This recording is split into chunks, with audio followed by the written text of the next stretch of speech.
5 राज्यों के चुनाव के बाद सभी का फोकस जिस राज्य में होने जा रहा है उसका नाम है उत्तर प्रदेश, जिसे योगी सरकार ने उत्तम प्रदेश बनाने में अपनी पूरी ताकत झोंक दी है।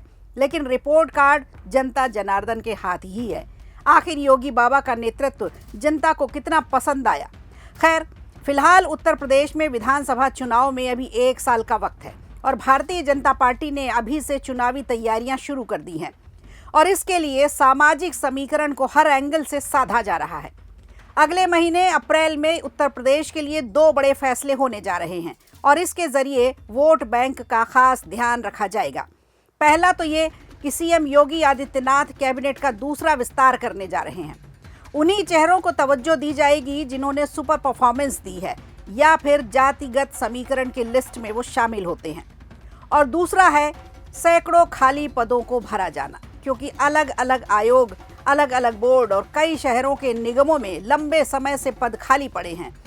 इन पदों पर भी चुनाव के हिसाब से ही चेहरों को आगे लाया जाएगा। प्रदेश के 12 बड़े आयोग, बोर्ड और निगमों में सैकड़ों पद खाली हैं। मनोनीत पार्षदों के पद भी लंबे समय से रिक्त पड़े हैं। आपसी खींचतान और सहमति नहीं बन पाने के कारण ये पद अभी तक भर नहीं पाए। तो ये 2 अहम प्रक्रिया होनी है उत्तर प्रदेश में, लेकिन पूरी प्रक्रिया की फाइनल लिस्ट पर मुहर लगेगी दिल्ली जाकर।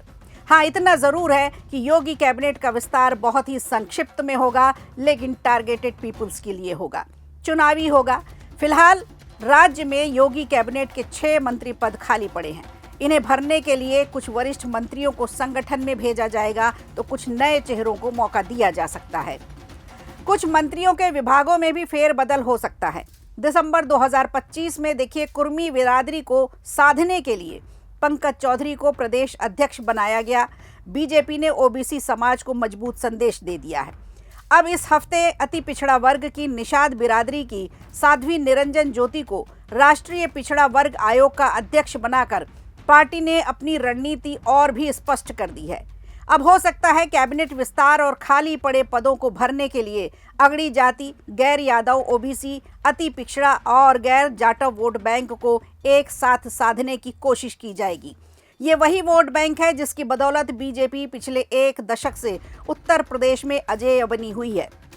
यूपी में बैठकों का सिलसिला शुरू हो चुका है। संघ बीजेपी की समन्वय समिति, सीएम योगी आदित्यनाथ, प्रदेश अध्यक्ष पंकज चौधरी, दोनों डिप्टी सीएम ब्रजेश पाठक और केशव प्रसाद मौर्य के अलावा संगठन मंत्री धर्मपाल सिंह इन बैठकों में शामिल हो रहे हैं।